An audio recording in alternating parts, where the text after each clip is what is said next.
ওই তো। কি রে, এত দেরি করলি কেন? কখন থেকে তোর জন্য অপেক্ষা করছি। তোমরা কে নিতে পারতে? আমি একটু থানায় আটকে গেছিলাম। থানায়? আবার ঝামেলা শুরু করেছিস? দূর, বিজয়কে ধরে নিয়ে গেছিল পুলিশে। আমি বিজয়ের ফোন পেয়ে থানায় গেছিলাম। সে কি কথা? বিজয়কে থানায় ধরে নিয়ে গেছিল? কেন, কি করেছে? কি আর করবে, কোথাকার কোন একটা ফালতু মেয়ের পাল্লায় পড়ে জানটা কয়লা করছে। কি বলছিস তুই? আর বলো না, মেয়েটার জন্য বিজয় রেল স্টেশন থেকে শুরু করে দোকান বাজার সর্বত্র পাগলের মতো ঘুরছে। আর মেয়েটা ওকে পাত্তাই দিচ্ছে না। আজকেই তো সায়েন্স সিটিতে ডেকে নিয়ে এসে কথাবার্তা বলছিল। পুলিশ জিজ্ঞেস করতে ও বিজয়ের নামে কমপ্লেন করেছে। সোজা থানা। ছি ছি ছি, হে ভগবান, বিজয় কেন এমন করছে? তুই ওকে জিজ্ঞেস করিসনি? করেছে মা, ওকে বুঝিয়ে বলেছি যে তুই যে বাড়ির ছেলে, তোকে সব মানায় না। কে শোনে কার কথা? ওই মেয়েটার ভালোবাসা নাকি ওর জীবনের সব। চত্ব সব হাবিজাবি দার্শনিক কথাবার্তা। তা তুইও তো ওসিকে একটু বুঝিয়ে বললে পারতিস। তুমি জানো, বিজয় যদি একবার ওর বাবার নাম বলতো, পুলিশ ওকে 7 বার স্যালুট করে ছেড়ে দিত। কিন্তু ও কিছু বলেনি। কেন? কেন আবার? মহত্ব দেখাতে হবে না? যদি মেয়েটার নাম ফাঁস হয়ে যায়, যদি ওর ফ্যামিলির বদনাম হয়, সকাল থেকে থানায় বসে থেকে সন্ধ্যাবেলা আমায় ফোন করছে। এত হাঙ্গাম করে ছাড়াতে গিয়েই তো রাত হয়ে গেল। বাটিটা দে তো। তুই ওকে বোঝা রানা, ওকে বোঝা। এভাবে চললে ওর তো ক্ষতি হয়ে যাবে। ও কারোর কথা শোনার মতো ছেলে নয় মা। নিজের কষ্ট নিজের মধ্যে চেপে রাখবে। আমার সব থেকে অবাক লাগে কি জানো মা, বিজয়ের মতো একটা ছেলে একটা ফালতু মেয়ের পেছনে ঘুরে সময় নষ্ট করছে। আর মেয়েটা ওর প্রেস্টিজে 12টা বাজাচ্ছে। এখনকার মেয়েদেরও বলি, সোনা আর পেতলের তফাৎ বোঝে না। ফালতু জায়গায় ফেসে জীবনটা বরবাদ করবে, অথচ যে সত্যি করে ভালোবাসে তার দিকে নজর পড়ে। অন্ধ অন্ধ, সব অন্ধ। বিজয়, চল না আমার সঙ্গে একটু ফোরামে যাবো। দেরি হবে না তো? 5:30টায় আমার একটা কাজ আছে, আর্জেন্ট। আরে না না, চল না। ওকে।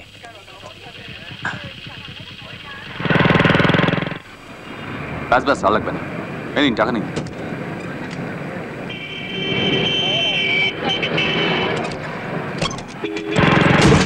সরি। এই কোন শালা রে? চোখে দেখতে পাস না? সরি। এই দাঁড়া, কি বলি আমাকে? আমি তো শালা। সরি। এই চাচ্ছিস তো তুই?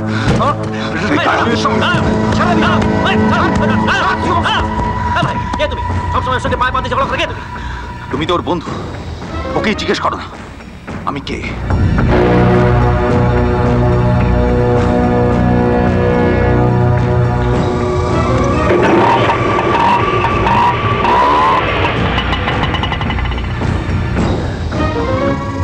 রানা, কে রে লোকটা?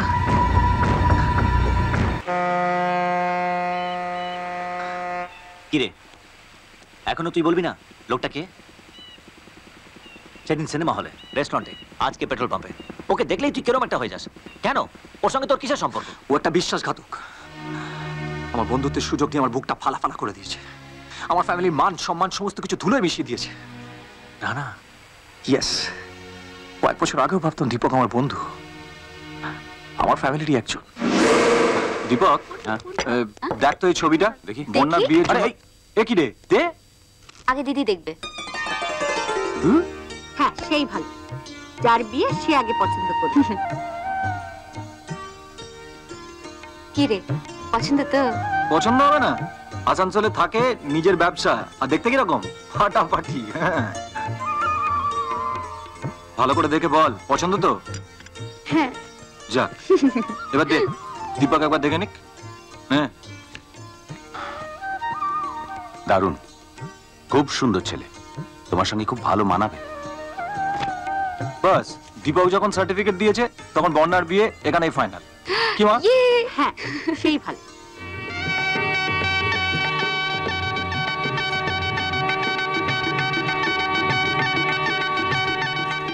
কি বলছো মা? কি হবে এখন? কি ব্যাপার, আপনাদের মেয়েকে নাকি খুঁজে পাওয়া যাচ্ছে না? মানে মানে কি মানে শুনবো? মেয়ে পালিয়েছে, এই তো?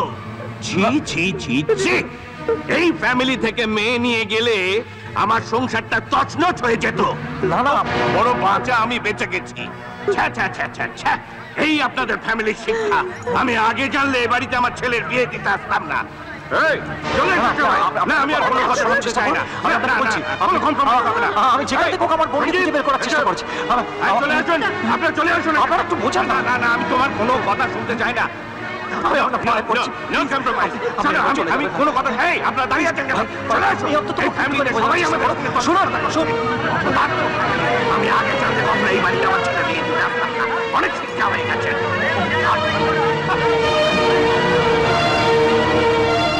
দাদা কি হবে দাদা? দাদা এ কি হলো দাদা? আমার তো আমার কথা ছিল না দাদা, এ কি হলো? আমি কি করব? আপনার মেয়ে তো ছোট নয়, রীতিমতো যুবতী। আপনারা করবেন না তো কে করবে হুজুর? আপনারাই তো আমাদের ভরসা। দয়া করে আমার মেয়েটাকে খুঁজে দিন। আরে আপনার মেয়ে তো আমার ভরসায় বসে থাকেনি। দেখুন কাউকে নিয়ে ভেঙে পড়েছে। বাজে কথা বলবেন না কিন্তু একদম। আমার বোন কিন্তু ওরকম নয়। আপনি ফালতু দায়িত্ব এড়িয়ে যাচ্ছেন। আঙুল তুলে কথা নয়, ঘাড় ধরে বার করে দেবো। এটা সরকারি অফিস, আপনার বৈঠকখানা নয়। চুপ কর। পাবলিকের সঙ্গে যাতা ব্যবহার করছেন, তাহলে উল্টো পাল্টা ছেড়ে দিন। তাই বলছেন। এই কনস্টেবল, এই বার কর, বার কর। যান না। আমরা চলে এই দাদা, যাচ্ছি। চলুন তো। হ্যাঁ, চল, চল, এই। চল বাবা। চল এখান থেকে। চল বাবা। চলো মা। চল।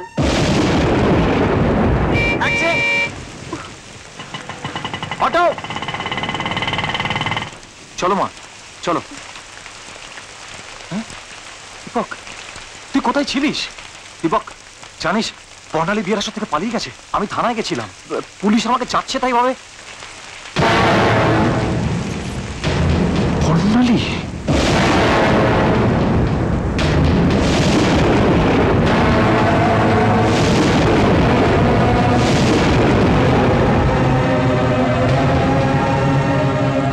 জানো, আমরা অনেকদিন ধরেই দুজনে দুজনকে ভালোবাসি।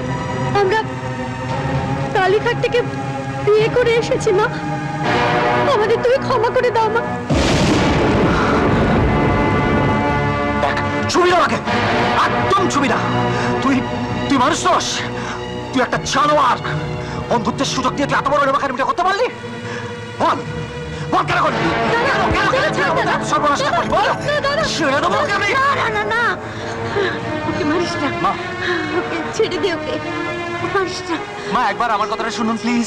মা, তোমার কোনো কথা আমি শুনতে চাই না। তোমাকে ঘরের ছেলে বলে মনে করেছিলাম, ঘরের ছেলে বলে। কোনোদিনও ভাবিনি যে দুধ কলা দিয়ে কাল সাপ পুষেছি। কাল সাপ। চলে আয় রানা। দাদা আমাকে পার করে দাও। খবরদার, আমাকে একদম কথা বলে রাখবি না। তোর জন্য আমার মান সম্মান সমস্ত কিছু শেষ হয়ে গেছে। আজ থেকে আমি জানবো তোরা তোরা মরে গেছিস। ইয়েস, মরে গেছে। আমার সঙ্গে বন্ধুত্ব করে আমার বোনকে যে ভাগিয়ে নিয়ে যেতে পারে, সে আমার কাছে মরা। তুই জানিস না বিজয়, সেদিন আমি আর আমার মা এত কষ্ট পেয়েছি, এত অপমান সহ্য করেছি, আমি আজও বলতে পারিনি। দীপককে তো বিশ্বাস করেছিলাম, তার মর্যাদাও রাখলো। এখন কোনো বন্ধুকে বাড়িতে নিয়ে গেলে আমার মা ভয় পায়, অবিশ্বাস করে। এখনো তো একটা বোন রয়েছে আমার বাড়িতে, কে বলবে তার কিছু হবে না? আচ্ছা তুই বল, আমার বন্ধুরা আমার বাড়ি যাবে না? কিন্তু সেই সুযোগ নিয়ে যদি কোনো বন্ধু বিশ্বাসঘাতকতা করে, তাহলে মানুষের প্রতি মানুষের বিশ্বাস থাকে? থাকে না, থাকে না। এরকম একটা বিশ্বাসঘাতককে দিনের পর দিন যদি চোখের সামনে দেখতে হয়, কারো মাথা ঠিক থাকে? আমি যে দীপককে মারতে গেছিলাম, ভুল করেছি বল? আমি ভুল করেছি বল? বল আমি ভুল করেছি? না,